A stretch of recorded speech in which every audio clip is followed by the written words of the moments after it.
किस तरह देख रहे हैं आप ये दहशतगर्दी की एक नई लहर तेजी से बढ़ रही है? क्या वजह है दहशतगर्दी दोबारा सर उठा रही है? जहां पर आपका वज़ीर दाखिला वो एक इमरान खान फोबिया का, एक ऑपोजिशन लीडर के फोबिया का शिकार होगा, बल्कि पूरी पीडीएम ही जब ये शिकार होगी तो वो क्या करेंगे? कौन कॉल कर रहा है, क्या ऑफर्स दी जा रही हैं, किसको कॉल आई है? जैसे कि ये दहशतगर्दी का और मुल्क के अंदर टेररिज्म फैलाने का एक पुराना प्लेबुक है। ये पैसे देना, MPs को खरीदना आसिफ अली जरदारी की पुरानी प्लेबुक है।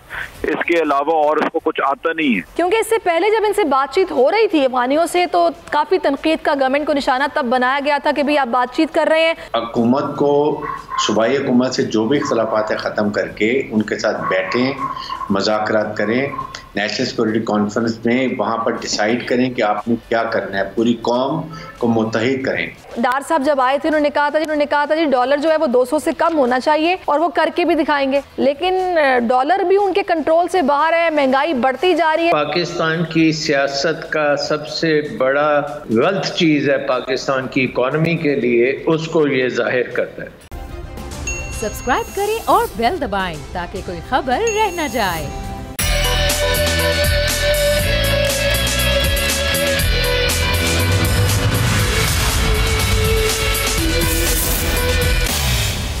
अस्सलाम वालेकुम नाज़रीन, प्रोग्राम में आपको खुश आमदेद कहेंगे। मैं हूं आपके साथ सहरेश ज़ुहेब।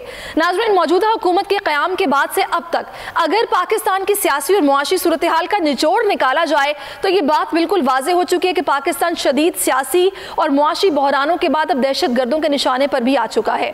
दहशत गर्द बलोचिस्तान और खैबर पख्तूनख्वा के बाद अब इस्लामाबाद जा पहुँचे हैं। कोयटा, कोहलू, योब, हब, खुजदार, तुरबत, कल्लात में दहशत गर्दी के मुख्तलिफ वाक़यात में पाक फौज के कैप्टन समेत 6 जवान शहीद हो गए, जबकि 23 अफराद जख्मी हो चुके हैं।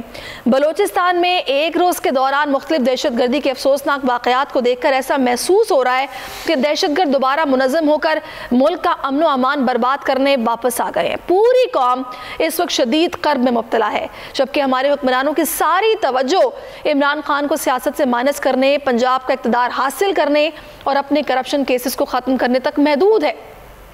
क्या हुकूमत मुल्क में मौजूद शदीद मुआशी और सियासी बहरानों के साथ साथ दहशत गर्दी की बढ़ती हुई लहर को काबू कर पाएगी? ये सवाल सभी के जहन में है। अगर इलेक्शन अप्रैल मई में ना हुए तो क्या पाकिस्तान के मुआशी हालात मज़ीद ख़राब हो जाएंगे? हुकूमत अपनी अना और ज़िद की खातिर क्या पूरे मुल्क की सलामती को जानबूझकर दाव पर लगा रही है? ये वो सारे सवालात हैं जो कि इस वक्त तमाम के जहनों में हैं और लोग परेशान हैं कि मईशत हमारी डोल रही है, दहशत गर्दी बढ़ती जा रही है, आखिर संभाला कौन देगा? पंजाब में जो कुछ हो रहा है वो आपके साथ पर्सन उसामा गाजी में ज्वाइन कर चुके हैं, उनसे बात करते हैं। उसामा, चीज़ें अभी इस वक्त हम देख रहे हैं कि कुछ संगीनी की सूरत हाल इख्तियार करती जा रही हैं, तशवीशनाक हद तक ये मामलात आगे बढ़ रहे हैं। किस तरह देख रहे हैं आप ये दहशत गर्दी की एक नई लहर तेज़ी से बढ़ रही है? लगता यह है कि वज़ीर दाखिला जो हमारे हैं, अब क्या कहें, बदकिस्मती है। राना सनाउल्लाह साहब, उनकी अगर आप स्टेटमेंट्स को देखें तो कहीं नहीं लगता कि उनकी तवज्जो इन सारे मामलात पर है, क्योंकि आपका अगर फोकस हो तो आप हर वक्त उसी तरफ बात करेंगे, उसी के हवाले से बात करेंगे। आप क्या इंतजाम कर रहे हैं, क्या वजह है दहशतगर्दी दोबारा सर उठा रही है? जो इस वक्त राना सनाउल्लाह की स्टेटमेंट सबसे ज्यादा गर्दिश में है वो तो ये है कि जनाब 13 मिनट की ऑडियो आई है, अभी 25 मिनट की आ रही है। वो तो इस काम पर लगे हुए हैं, वो तो जलसे जुलूसों में इस तरह के ऐलानात करने लगे हुए हैं। जहां पर आपका वज़ीर दाखिला वो एक इमरान खान फोबिया का, एक ऑपोजिशन लीडर के फोबिया का शिकार होगा, बल्कि पूरी पीडीएम ही जब ये शिकार होगी तो वो क्या करेंगे? आप कोई इनसे सवाल पूछ लें, आप इनसे दहशतगर्दी का सवाल करेंगे, आप इनसे महंगाई का, लोड शेडिंग का। यानी एक तरफ आप देखिए कि पाकिस्तान में अब सुजुकी ने भी प्लांट बंद कर दिया है, पहले टोयोटा ने किया, अब यह हाल हो रहा है और महंगाई बढ़ रही है, बिजली की पहले ही तलब नहीं है, यानी प्रोडक्शन कहाँ होनी है, हर चीज बंद हो रही है, बिजली की जरूरत ही कम पड़ती चली जा रही है, उसके बावजूद लोड शेडिंग हो रही है। यहाँ तो ये हालात है। लेकिन अगर आप वज़ीर दाखिला साहब को देखेंगे तो पाकिस्तान में एक ही मसला है, वो अब तोशा खाना तो फेल हो गया, क्योंकि अब तो हाई कोर्ट्स के ऑर्डर आ रहे हैं, Lahore high court, Islamabad high court, ये सारी तफसीलें हैं, किसने कब कब क्या लिया, क्या बेचा। तो अब वो तोशा खाना वाला इमरान खान के खिलाफ जो था वो वार खाली गया, खराब हो गया, उल्टा पड़ गया। अब ये ऑडियो वीडियोस का मामला आ रहा है, तो उनकी तवज्जो तो इस तरफ है, ये ऑडियोस की प्रोडक्शन की तरफ है, कौन सी कितने मिनट की है। वो राना साहब तो ऐसे लगता है बैठते हैं और एक एक सेकंड काउंट करते हैं, किस वक्त कौन सा जुमला सामने आया, अच्छा क्या हुआ, किस तरह से इसको करना है, कितने मिनट की ये बनी है। उन्होंने जब ये स्टेटमेंट देनी है तो दहशतगर्दी क्या खाक कंट्रोल करें? नहीं तो उसामा, बिल्कुल आप ठीक कह रहे हैं, इसी सारी सूरत हाल पर बात कर बुखारी साहब हमें ज्वाइन कर चुके हैं। जुल्फी साहब बहुत शुक्रिया आपके वक्त का। सूरत हाल काफ़ी तशवीशनाक हो गई है, दहशत गर्दी की इस लहर में इजाफा होता जा रहा है, रोज़ बरोज़ हम देख रहे हैं। आप लोग कैसे देख रहे हैं, किसकी जिम्मेदारी है, कौन अवाम को जवाब दे? देखें, ये एक कोई नई प्लेबुक नहीं है। मैंने पिछले हफ्ते भी या पिछले दिनों में भी ट्वीट किया था कि एक बहुत 70 साल पुरानी प्लेबुक है कि जब मुल्क के हालात आप एक्सप्लेन ना कर पाएं, जब एक गवर्नमेंट अनएक्सप्लेनेबल हो जाए और हर किस्म का जोर लगाया हुआ कि उसी गवर्नमेंट को बगैर किसी पब्लिक के मैंडेट के उनके ऊपर आपने जारी करना है, तो फिर ये प्लेबुक आप ऑफ्टन देखते हैं, हर मुल्क में ये होता है। फिर दहशतगर्दी की भी लहर ऊपर अचानक ऊपर हो जाती है। और ये हम कब से कह रहे हैं ऑन रिकॉर्ड, कई खान साहब और कई हमारे और लीडर्स खासतौर पे KP के कह रहे हैं कि ये होना है। अब इस्लामाबाद में भी वाक़या, अब आपने बलूचिस्तान का भी देख लिया, तो बात आपकी बिल्कुल दुरुस्त है कि किस हद तक क्या दहशतगर्दी डिसाइड करेगी कि मुल्क में स्टेबिलिटी आनी चाहिए, या क्या आपके इकोनॉमिक और मैशी हालात डिसाइड करेंगे कि मुल्क में स्टेबिलिटी आनी चाहिए। बात यह कि आपके पास इस वक्त, इस मौजूदा वक्त में, अगर आप इस मौजूदा वक्त का स्नैपशॉट लें, किसी किस्म की स्टेबिलिटी नहीं है, किसी किस्म की सिक्योरिटी नहीं है, चाहे वो इकोनॉमिक हो, चाहे वो मुल्क की सिक्योरिटी हो, दहशतगर्दी से सिक्योरिटी हो, क्राइम रेट की सिक्योरिटी हो, किसी चीज की भी आप देखें अक्रॉस द बोर्ड, वो बिल्कुल आप मैंडेट उसमें लूज कर गए हर किस्म के लिहाज से। तो लिहाजा सवाल आपका बहुत अच्छा है कि कौन जिम्मेदार होगा जिस तरीके से जिस तरफ पाकिस्तान जा रहा है। सही।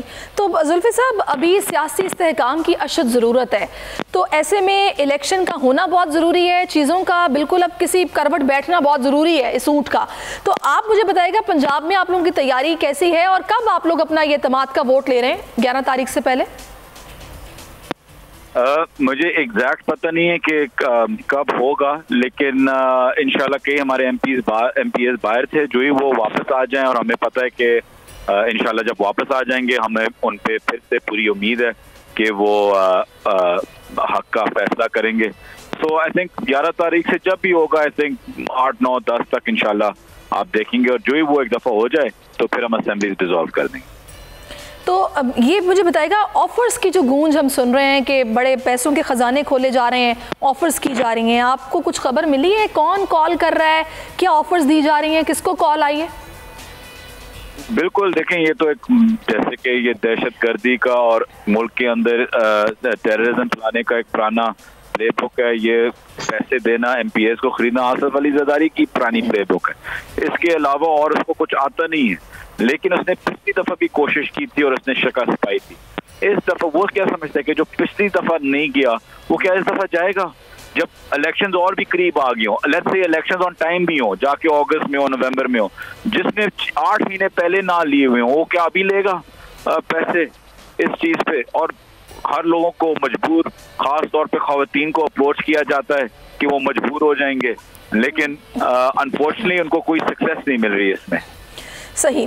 अच्छा, तो इस सारी सिचुएशन में अभी खान साहब ने ये भी कहा है कि उनका ये ख्याल है कि अप्रैल और मई में इलेक्शन हो जाएगा, तो आप लोगों के जहन में प्लान है क्या जिसके थ्रू मतलब खान साहब को ये लग रहा है कि अप्रैल और मई में इलेक्शन के 2 महीने? आई थिंक इसमें अगर आप लॉजिकली सोचे, रमज़ान भी है आपके पास, आई थिंक अप्रैल में रमज़ान भी आ रहा है, मार्च अप्रैल में, और दूसरी चीज ये कि आपका बजट है जून में।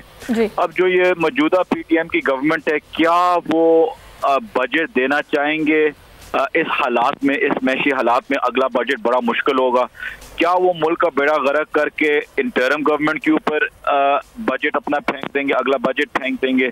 तो ये चीजें हमने सारी कंसिडर करनी है। लेकिन जो और सबसे मेन चीज जो है, जो खान साहब कहते हैं कि आपकी सर्वाइवल कैसे है इस वक्त जब मुल्क में डॉलर्स खत्म हो गए हैं, रिजर्व्स आपके डिप्लीट हो गए हैं, आपकी रेमिटेंसेस रिकॉर्ड लोज पे जा रही हैं, स्टॉक मार्केट आपकी क्रैश हुई हुई है, मैन्युफैक्चरिंग आपकी खत्म हो चुकी है, एक्सपोर्ट है नहीं, इंपोर्ट बड़ी मुश्किल से कोई अगर कर सके तो कर सके, एलसीज बंद हुई हुई है। How are we supposed to survive? इसमें अगर कोई प्लान होता तो वो भी बंदा देख लेता कि यार इनने कोई प्रेस कॉन्फ्रेंस की है कि आने वाले 3-6 हफ्तों महीनों के लिए ये क्या करेंगे, लेकिन इनने कभी, इनकी इतनी एरोगेंस है कि इनने ये भी नहीं मुनासिब समझा कि वो प्रेस कॉन्फ्रेंस करके 3-4 इनके फाइनेंस के जो गुरुज बैठे हुए हैं बाहर से जो आए हुए हैं और जो यहाँ लोकल हैं, इनमें इतना गुरूर है कि इनने ये भी नहीं सोचा कि हम अवाम को कोई रोड, गुरूर और एरोगेंस नहीं है तो क्या है कि हम समझते हैं कि अवाम बेर बकरियां, हम इनके साथ जो मर्जी करें।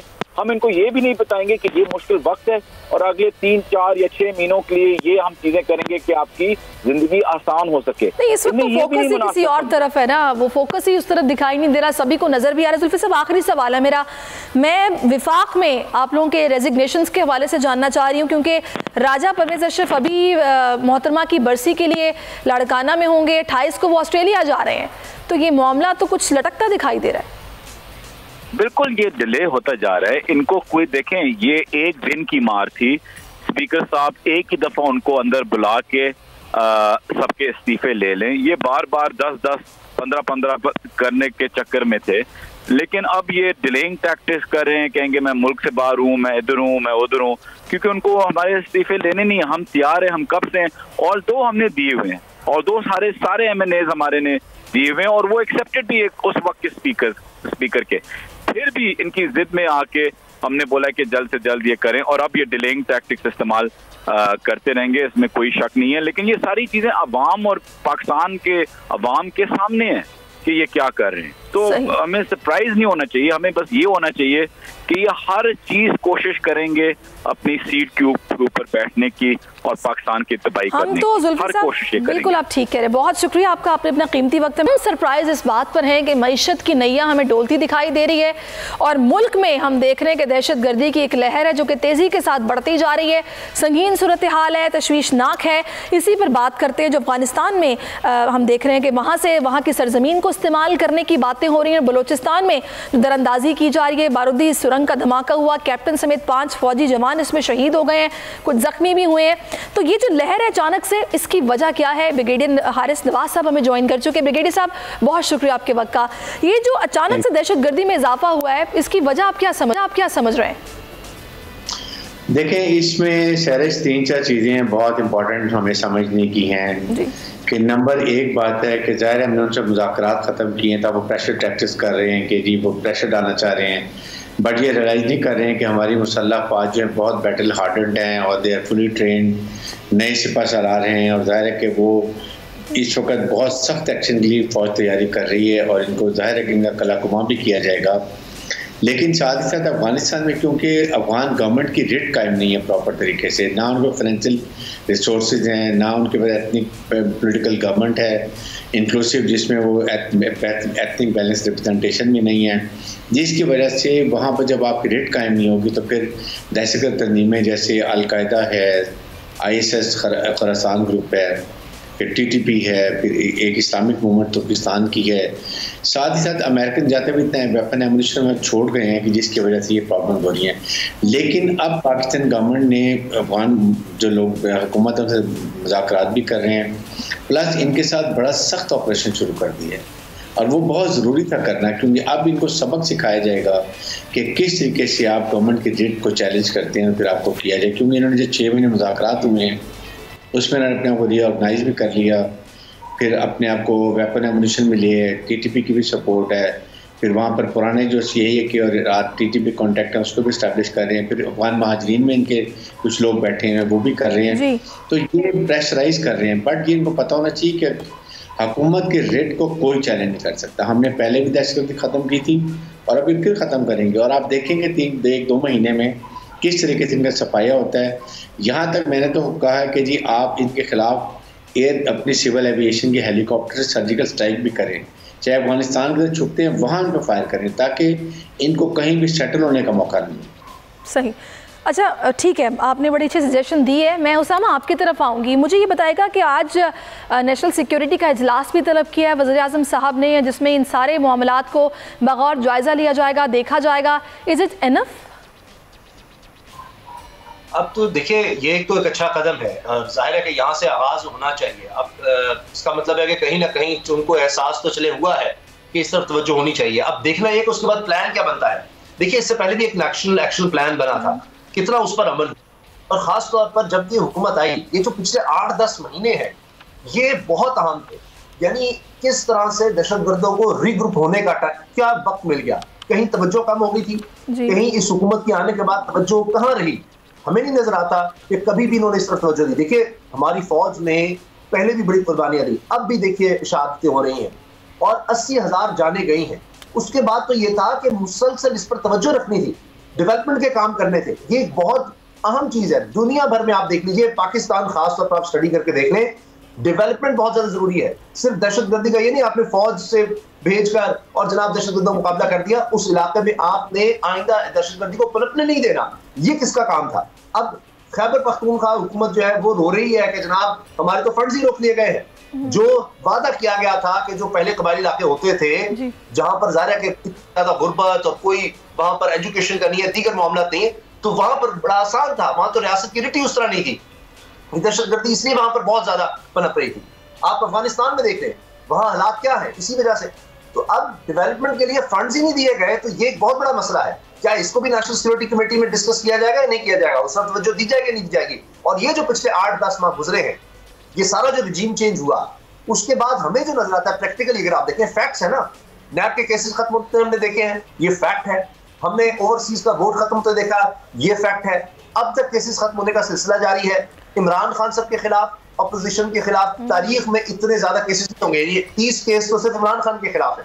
आजम स्वाति, शहबाज गिल, जो साफी है, अरशद शरीफ साहब शहादत, क्या वो फैक्ट नहीं है? तो इनका तो 8-10 महीने में फोकस ही नहीं रहा। इसलिए बिल्कुल आपका पॉइंट सामने आ गया कि फोकस कुछ और था। मैं आपके तरफ आऊंगी ब्रिगेडियर साहब, डू यू थिंक कि ऐसा ही है कि आपकी जो मुल्क में अंदर पॉलिटिकल इंस्टेबिलिटी थी ये वजह बनी कि उनको मुनज़्ज़म होने का मौका मिला या दरअंदाजी का मौका मिला?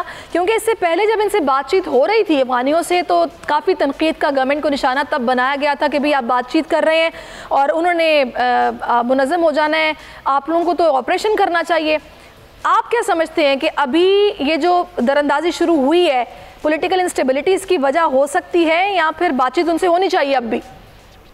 शहरिश, एक बात याद रखें, जब आपकी मुल्क में सियासी इस्तेकाम होगा, अफेक्टिव गवर्नमेंट होगी, प्रोविंस में और फेडरल गवर्नमेंट में आपस में रवाबत होंगी, अंडरस्टैंडिंग होगी, तो उसमें बहुत कम उम्मीद होती है कि ये इस तरह के दुश्मन अनासर जो ये कामयाब हो सकें।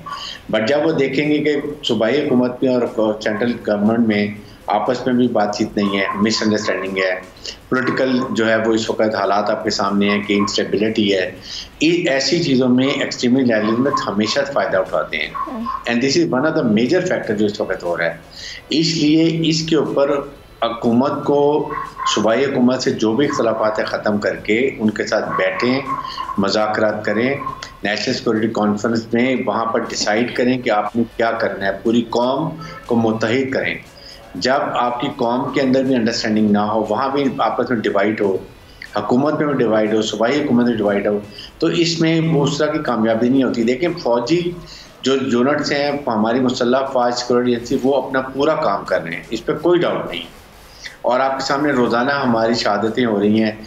बट फिर उन लोगों का, ट्रुप्स का मोराल को कितना इफेक्ट होता है जब पता चले कि सोशल मीडिया पे आपके खिलाफ बातें हो रही हैं, और वो फिर ये फौजी कहते हैं जी देखें, ट्रुप्स कहते हैं जी हम इतनी कुर्बानियाँ दे रहे हैं और हमारे खिलाफ ये कुछ कार्रवाई हो रही है, बातें की जाए, तो ये बड़ा नुकसानदेह है। इसलिए इस जो लड़ाई को के लिए पूरी कौम को मुत्तहिद होना पड़ेगा, हुकूमत को और सूबाई हुकूमतों को अपने खिलाफ ख़त्म करने पड़ेंगे और यकसुई से सिक्योरिटी फोर्सेस के साथ ऑपरेशन में हिस्सा लेंगे तो कामयाब। बिल्कुल, और एक पेज पर सबको आना होगा और अपनी फ़ौज के पीछे खड़ा होना होगा। ये सियासी अदम इस्तेकाम जितना हो गया, पोलराइजेशन हो गई है, इस चीज़ को बलाए ताक रख कर एक पेज पर होना इस वक्त बहुत ज़रूरी है। लेकिन ब्रिगेडियर साहब, जो हम लोगों ने इंटरनेशनली अफगानियों के लिए इतनी जंग लड़ी है, उनके लिए उनको इतना सपोर्ट किया है, अपने पास इतनी जगह दी है, आपको नहीं लगता कि इस मौजू पर उनसे बात होनी चाहिए कि आप देखें, ठीक है आप लोगों की रेट उस तरीके से कायम नहीं है या आप लोगों के फंड्स नहीं थे, लेकिन एटलीस्ट इस चीज़ को तो आपको देखना पड़ेगा ना, आखिर कौन ग्रोह है जिनको पकड़ा जाए, देखा जाए, उनसे बात होनी चाहिए खारजा महाज पर। देखें, ये तो पाकिस्तान की 2-3 प्रॉन्ग स्ट्रेटजी होनी चाहिए। नंबर 1, अफगान तालिबान से, अफगान हुकूमत से मुज़ाकरात करें, उनको बताएं कि आपने कमिटमेंट की थी कि आपकी सरजमीन किसी के खिलाफ इस्तेमाल नहीं होगी, सो ऑनर योर कमिटमेंट। इसलिए उनको ये पुश करना चाहिए, उनको बताना चाहिए अगर आप कंट्रोल नहीं कर सकते तो फिर हम आपके एरिया में सर्जिकल स्ट्राइक करेंगे और वहाँ भी उनको बैठने की जगह नहीं देंगे। फिर हमें नेटो से और अमेरिका से बात करनी चाहिए कि आप इतना वेपन एम्यूनिशन छोड़ के गए थे, आपकी भी जिम्मेदारी है, आपको क्यों खुला छोड़ के गया, आपने किसी का सपोर्ट क्यों नहीं किया, और प्लस उनकी आप माली मदद करें ताकि वो रिट कायम हो हुकूमत की, वो रिट भी कायम नहीं है। नंबर 3, हमें फिर इनके खिलाफ प्रॉपर ऑपरेशन करना चाहिए, full scale operation to an extend के बलोचिस्तान में और केपीके में ऑपरेशन करें, इनको तबाह करें। सही, बहुत शुक्रिया आपका ब्रिगेडियर हारिस नवाज साहब। उसामा गाजी आपका भी बहुत शुक्रिया। प्रोग्राम में अभी हम एक ब्रेक लेते हैं, ब्रेक के बाद वापस आएंगे और आगे सिलसिले को बढ़ाएंगे।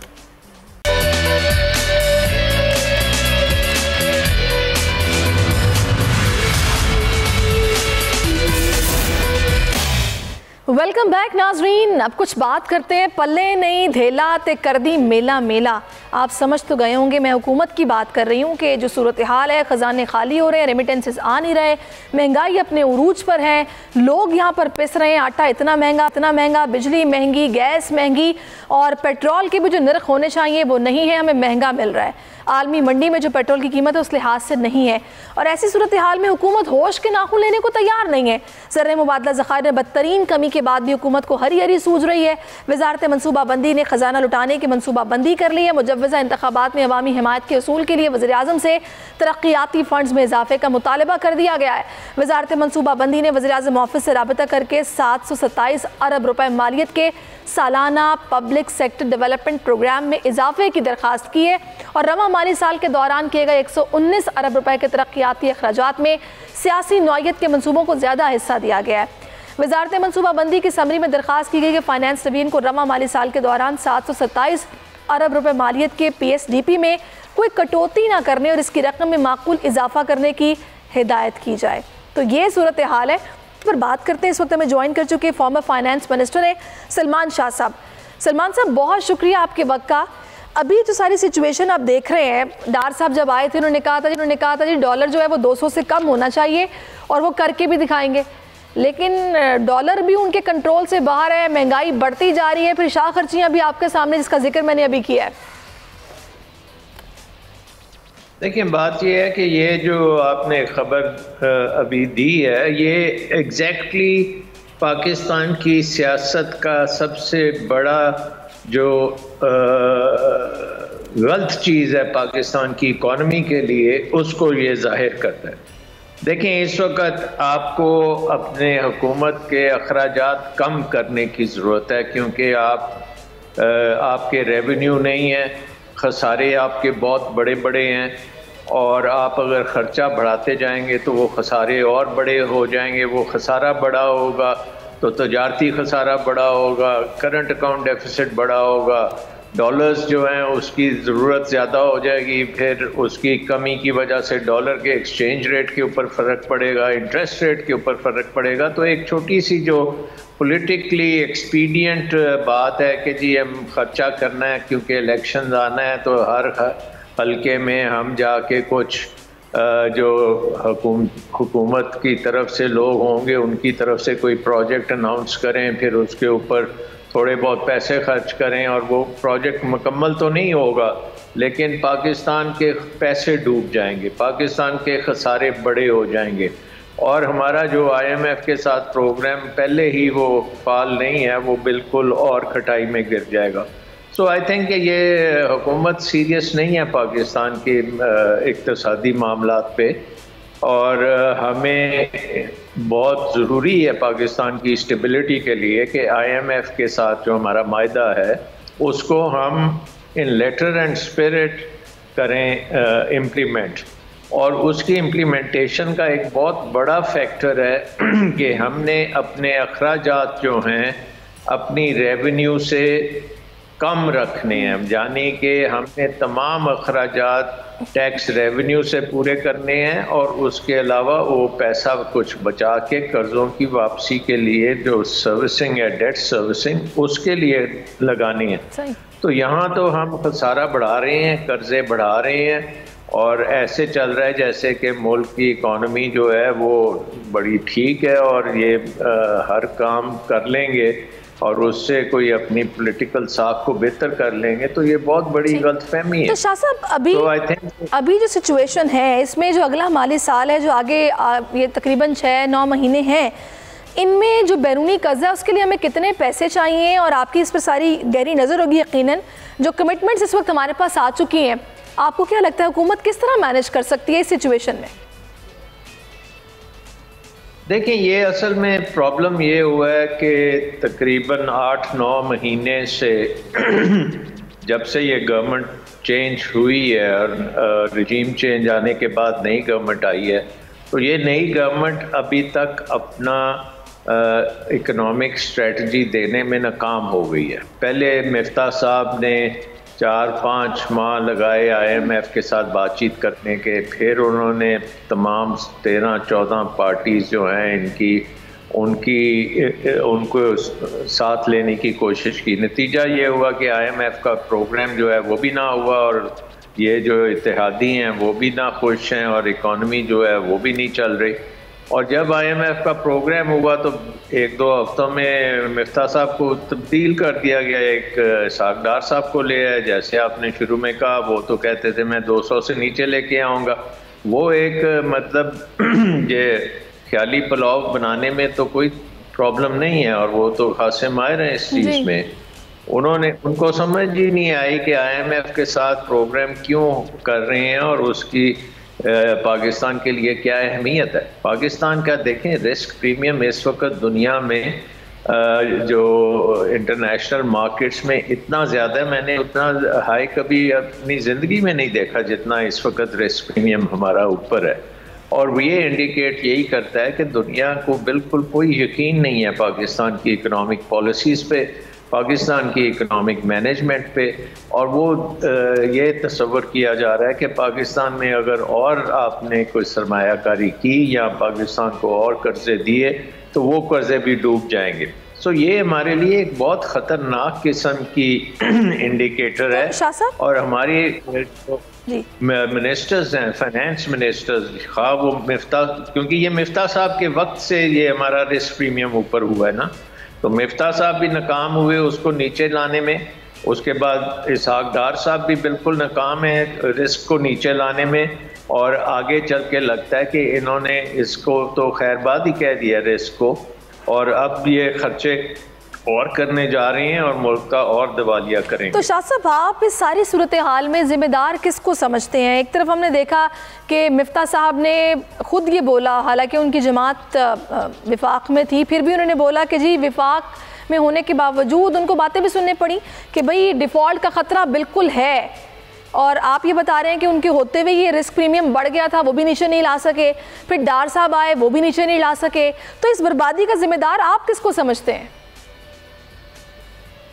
देखें, ये तो एक तो अगर आप लंबी मुद्दत की बात करें तो पाकिस्तान का जो पावर सेक्टर है, जो पाकिस्तान का जिस तरह का निज़ाम बनाया गया है बिजली का, वो हमने सारे का सारा निज़ाम तकरीबन अब इम्पोर्टेड ईंधन पे कर दिया। Imported Cola, imported gas, imported oil, और हमारे पास डॉलर्स नहीं है। और हमारी इकॉनमी जो है वो एक्सपोर्ट नहीं करती, हमारी इकॉनमी इनवर्ड लुकिंग इकॉनमी है। सो हमने एक बहुत बड़ी गलती की कि हमने अपने पावर सेक्टर को इंपोर्ट पे कर दिया। आपको याद होगा कि एक ज़माने में हमारा पावर सेक्टर जो है वो हाइड्रो पे चलता था। हाइड्रो का मतलब था कि हमारे पानी से हम बिजली बनाते थे, और पानी में डैम्स की वजह से, तरबेला डैम, मंगला डैम, इसकी वजह से हमारे पास वाफिर मकदार में बिजली थी, और बिजली की कीमत बड़ी कम थी, और उसके लिए डॉलर्स भी नहीं खर्च करने पड़ते थे। वो तो पानी से चलती थी, तो कोई उसके फ्यूल की तो कीमत ही नहीं थी। उसको जब चेंज किया गया, IPPs का निज़ाम बनाया गया और बिजली को हमने तेल पे ले गए, उसके बाद से हमारे मसले शुरू हुए। और इसका सबसे बड़ा जो जिसको कहना चाहिए कैरेक्टर इस कहानी में है, वो PDM की गवर्नमेंट है। क्योंकि PDM की गवर्नमेंट में पीपल्स पार्टी जो है वो उन्होंने तकरीबन 14-15 साल हुकूमत की है, और फिर PMLN ने तकरीबन 12-13 साल हुकूमत PMLN ने की है। इन्हीं दोनों ने मिलके ये सारे कारखाने लगाए, बड़े महंगे कारखाने लगाए, बड़े महंगी उसकी कीमत लगाई और उसके बाद ऐसे कारखाने लगाए जो 30-30 साल के उनके कॉन्ट्रैक्ट्स हैं, उनमें से आप निकल भी नहीं सकते। डॉलर्स में हमने पेमेंट करनी होती है। तो घरों में जब हम बिजली जलाते हैं तो समझें कि बिल हमें डॉलर्स में आ रही है। बिल्कुल, आप वजह फरमा रहे हैं। ऐसा ये हमारे लिए सही। बहुत शुक्रिया आपका सलमान साहब, इस पे गहरा तज्जिया दिया और आपने वो हक़ाइक़ आवाम को बताए हैं जो कि जानना बहुत ज़रूरी है। बहुत शुक्रिया आपका। नाज़रीन, एक ब्रेक लेते हैं, ब्रेक के बाद एक और अवामी मसले पर बात करेंगे।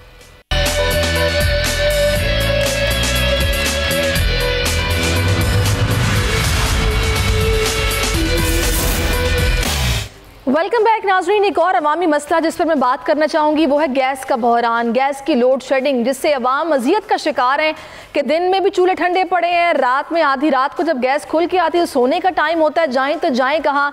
अवाम क्या कह रहे हैं पहले आप सुनिए, उसके बाद इस पर बात करते हैं। घर में तो गैस चाहिए।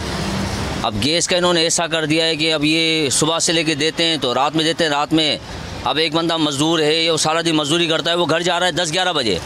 अब 10 बजे आपके घर में गैस ही नहीं है, वो बेचारा क्या बना खाएगा? अब होटल से पूरा नहीं कर सकता वो। आप जाएं, सीएनजी पंप 12 महीने खुले हुए हैं, आप उनको गैस दे रहे हैं, घरों में गैस खत्म कर रहे हैं। अब आहिस्ता आहिस्ता ये गैस बिल्कुल ही खत्म कर रहे हैं। क्या लकड़ियाँ जला नहीं सकते, कोई घर ऐसे छोटे छोटे हैं, इसलिए मेहरबानी है अगर वो कुछ करें तो। इट्स अ बिग प्रॉब्लम ना घरों वालों के लिए। कुकिंग में भी प्रॉब्लम हो रहा होता है और पीक आवर्स में गैस नहीं होती। It's a fact. यही बात है कि भाई गैस नहीं आती और जो कमाया उसी में सिलेंडर भरवाओ, 600 का 700 का, या घर में पूरा करे बच्चों को खिलाएं या फिर सिलेंडर भरवाएं।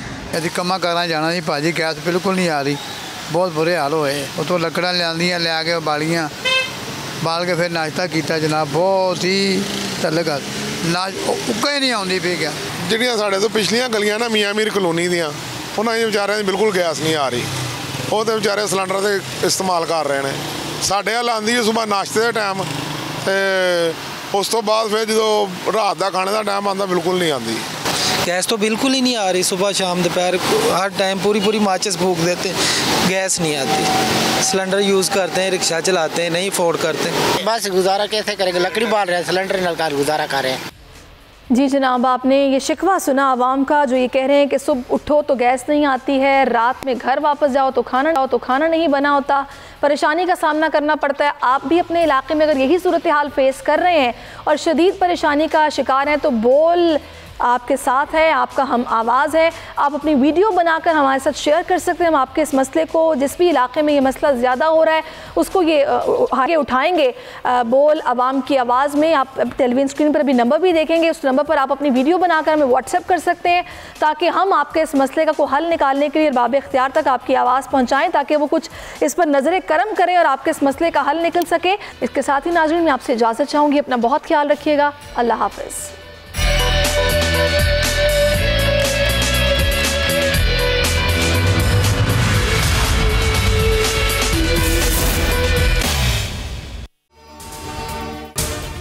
अगर आपको ये वीडियो पसंद आई है तो सब्सक्राइब करें और बेल आइकन पर क्लिक करें। हकीकी आजादी की जंग में बोल भी कप्तान के हमकदम। इलेक्शन कराओ मुल्क बचाओ की लाइव ट्रांसमिशन, दिखाई लम्हा बलम्हा सूरत हाल। रील और रेटिंग में भी बोल न्यूज रहा नंबर 1। सब्सक्राइब करें और बेल दबाएं ताकि कोई खबर रह न जाए।